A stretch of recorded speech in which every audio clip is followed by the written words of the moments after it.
When something powerful within takes control, it's like a pressure cooker on the edge of explosion. You can feel the tension building until it can't hold any longer. And just like that, your mind finds a reason, a rationalization, to push you into action, even when you know it's not the right choice. It's as if some force takes over, guiding you into decisions you later regret. This isn't just about simple mistakes. It's the deep-rooted forces behind addictions, bad habits, and the things you wish you could break free from. But here's the twist. It's not about sheer willpower. Willpower alone won't cut it. What you need is something far more powerful, the strength of presence. When your awareness becomes strong enough, it overrides the impulse, guiding you toward better choices. Let's explore how you can cultivate this presence and turn these overwhelming moments into opportunities for growth and transformation. Now consider willpower for a moment. It often feels like applying force to hold something down. Take addiction, for instance. Imagine that urge to reach for a drink. You know the bottles are there, waiting. The pull is undeniable, and you can feel it building within you. It's at this moment that the real power of presence can make all the difference. You feel compelled to go there, reach out and pour yourself a drink. When you're completely unaware, you have no idea what you're doing. While you don't even realize it, you're already sipping from the glass. When it happens, you have no idea that you're imbibing. For meals, it's the same. I've had conversations with folks who struggled with food addictions. They frequently claim to awaken in the middle of the night, having already eaten. They've already reached for the chocolate cake in the fridge without realizing it. And they're halfway through when the thought occurs to them, "What am I doing?" As a result, realization occurs much later. Resisting a temptation requires willpower. Assume for a moment that you are faced with the temptation to switch on the TV, despite your knowledge that it wouldn't be appropriate because you're not in the mood for that. Plus, you specifically advised us against it. However, it is impossible for me to deny it. I must depart. No way. You might think, I'm going to hold this down. That's the power of will. That won't happen on my watch. Additionally, I am aware of the desire, but you are suppressing it. Things tend to explode after a while when you press them down. It's uncontrollable, like a boiling pot. After that, you come up with an excuse in your head for why it won't stop you. You will be given a cause by the mind.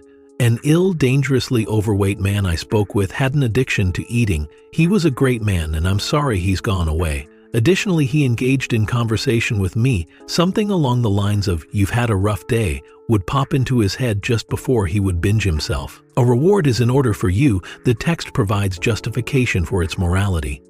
I'm not planning to continue this practice for much longer, but I am in desperate need of a reward today. My life hasn't been kind, yet this is the one thing that brings me joy. What am I to do?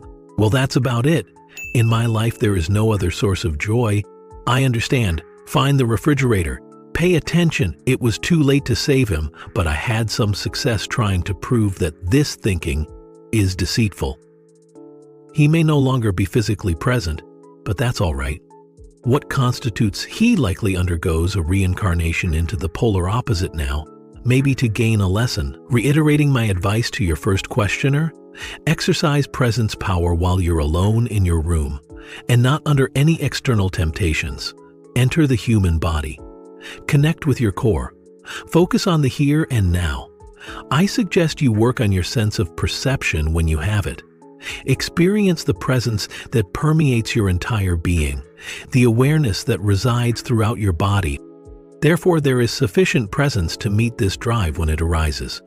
What you do with it is essentially don't tell it to go away or anything along those lines. It will remain. And it will do it nevertheless.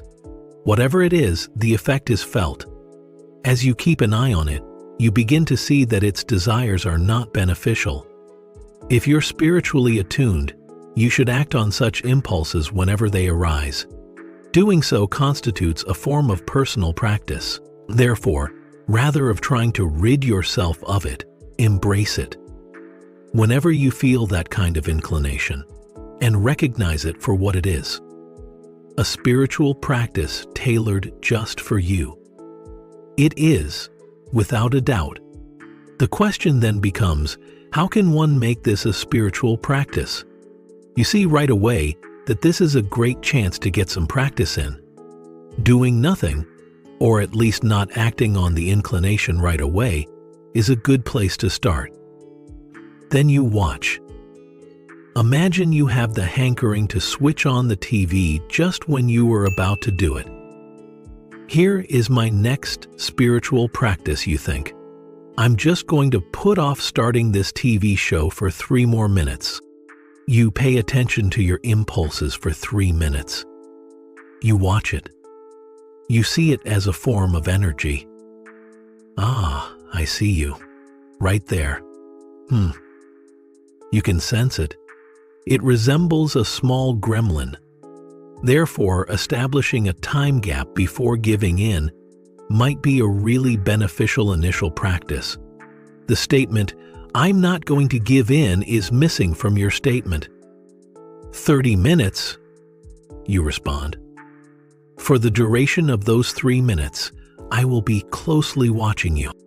You bring awareness and consciousness to this energy surge by shining a light on it. It might be an emotional state or an energy form inside of you.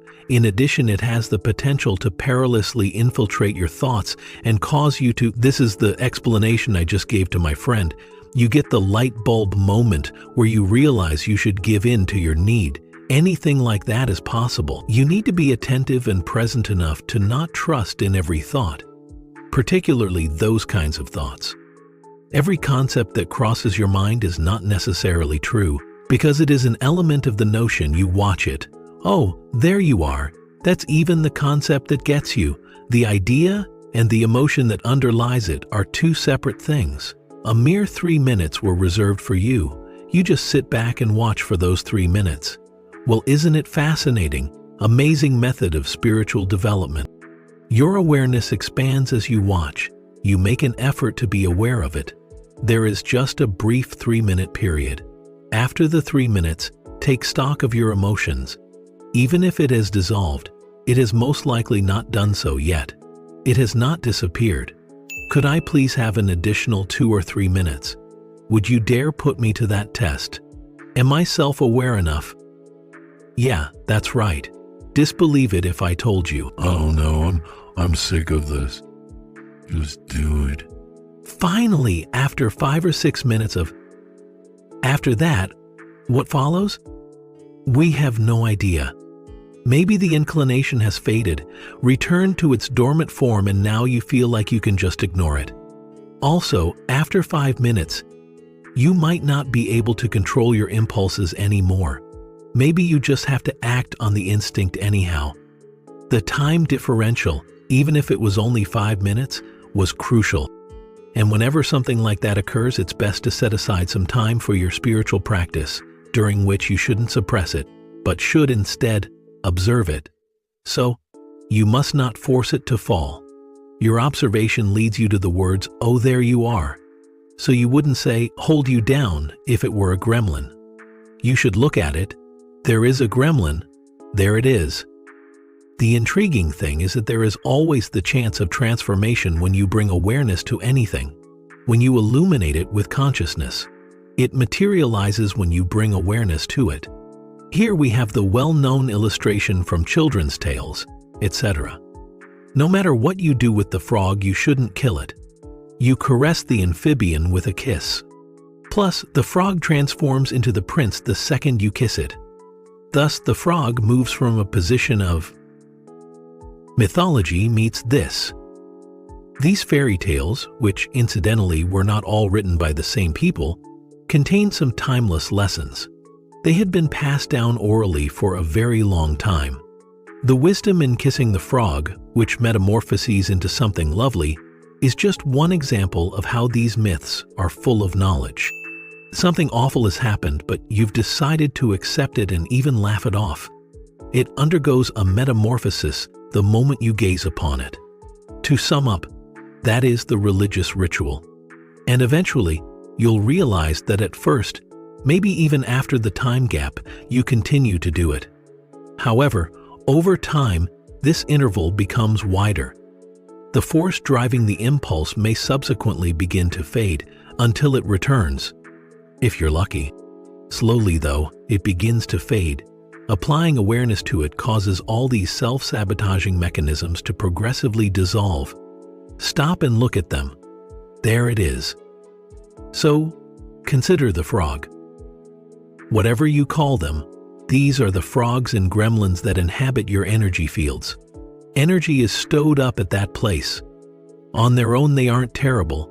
Like the pain body, they are a form of trapped emotional energy. The dissolving of the pain body is the turning into present. If you put a log into a fire, it will either burn up or be transformed, depending on the definition you use. Into presence, it has been transformed. Once again, we find the well-known example from the Middle Ages. Some thinkers placed a high value on alchemy. According to popular belief, alchemy entailed using chemical reactions to turn basic metals into gold. Transforming human awareness was the fundamental goal of alchemy, not transforming base metal into gold.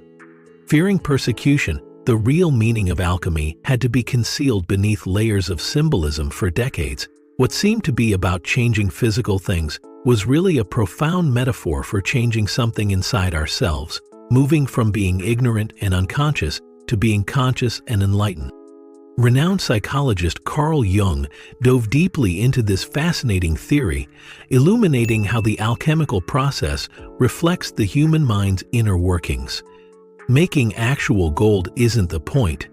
What matters is turning the lead of our mistakes, shortcomings, and hardships into something far more precious: self-awareness, spiritual development, and consciousness.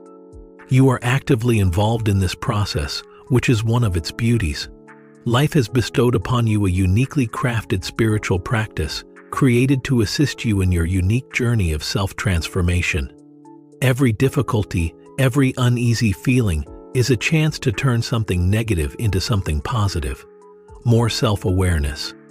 You have the ability to fully embrace this process and raise your consciousness to a whole new level. Subscribing to this channel is an excellent idea if you want to learn more about being conscious, living in the present moment, and other similar topics. If this message made sense to you and you want to keep growing in the future, leave a remark with the word "now." To show your support, hit that like button or share this video with someone you think could use a little nudge to be more present and less rushed.